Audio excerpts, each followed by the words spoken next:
please subscribe and don't forget to press the bell icon to get notified whenever we upload a new video. There hasn't been this much action in the MPV space since the original Toyota Innova, and guess what? There's a new contender with the Innova in its sights, and it's this, the Mahindra Marazzo. We're at the Mahindra test track in Chakan. Obviously, it's a test track. We're going to drive it and see just how good this all-new car on an all-new platform with an all-new engine is. But before we get to driving the all-new Marazzo, here are some of the details we think are worth knowing. First off, the name.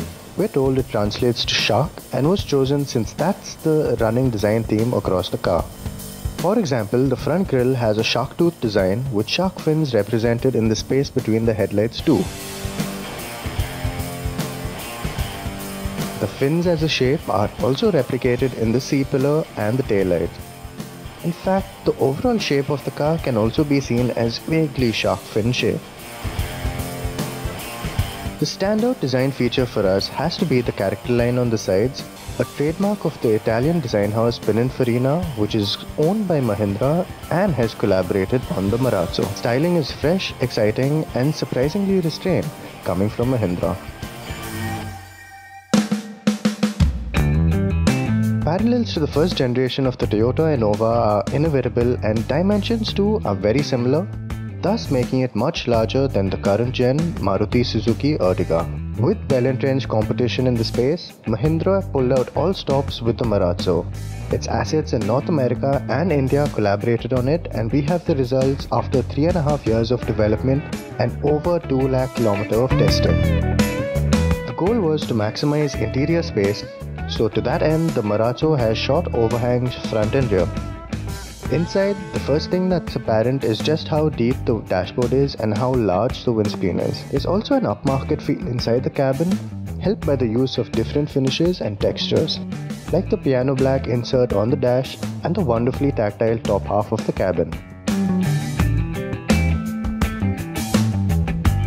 The information panel is all new with easy to read dials and a 4.2-inch digital display for telltales. Infotainment is handled by a new 7-inch touchscreen with the usual standards of connectivity, navigation and haptic feedback.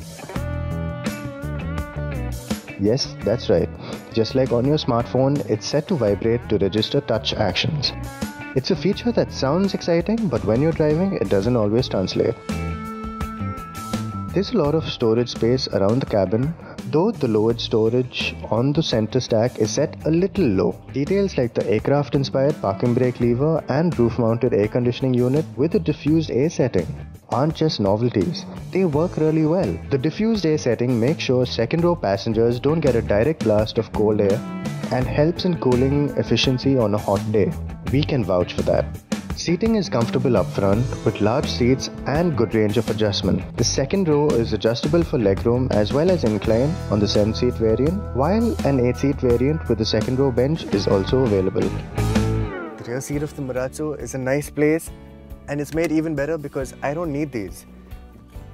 The Marazzo does get this nifty rear sunshade, which with the ban on UV film, I think every Indian car needs to have this. Now coming to legroom, there's actually a fair amount of it. Right now what you see is the driver's seat set up for my frame, and I'm 5'11", and the rear seat pulled all the way forward, so this is the minimum legroom that you will ever get, and it's still adequate. It's even got a little footrest on the underside of this, so you can angle your feet up. Watch what happens if I pull the seat all the way back. So much more. And the one thing I love doing to test how good knee room is in a car, can I cross my legs? And yes, I can. The left seat on the second row flips and tumbles to allow entry to the third. It's more suited for kids on longer journeys though. 2 adults might be able to do a shorter drive in relative comfort. A slight wheel arch protrusion eats into otherwise adequate space for your feet, though the large window cutout helps passengers from feeling claustrophobic. As far as safety goes, 2 airbags, ABS, seatbelt, pre-tensioners and 4-wheel disc brakes are standard. The car will also call emergency services for help if something untoward does happen. Like we said, the 1.5-litre diesel engine and 6-speed gearbox is all new on the Marazzo. Mahindra claims smoother running, quieter operation and better drivability. Now, this is a brand new engine, and the first thing you notice when you crank it up, Mahindra has spent a fair amount of time developing this brand new engine, and it shows. When we first saw these cars pull up, they sounded pretty refined. Now, when you're sitting behind the driver's seat, at idle, you can't really tell that it's a diesel, but you prod the throttle a little bit and you get a little bit of clatter. But it's not a gruff clatter, so that's a good thing. Another good thing is just how well this engine and gearbox combination work.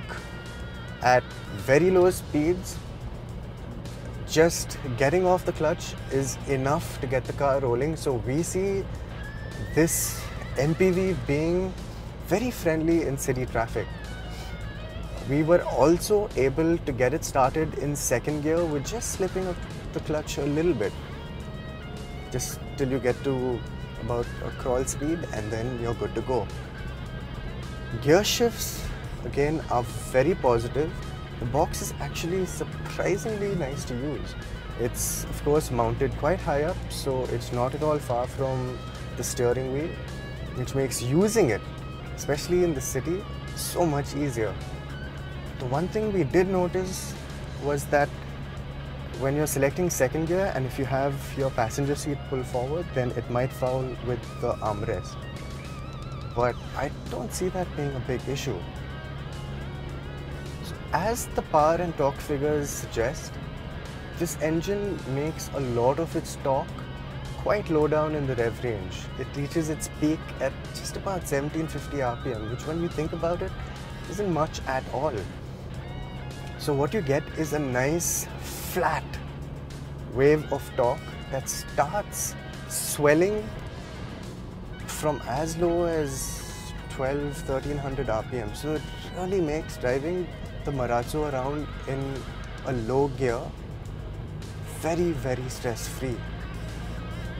Now, we are at the test track and we did get a chance to ring the Marazzo out a little bit, and it does get vocal towards the top of its rev range, but then again we don't see too many people actually needing to rev it out to get going. The Marazzo makes pretty decent progress even when you're short shifting under 2 to 2500 RPM. Being a 1.5 litre diesel, we expect it to be quite frugal too.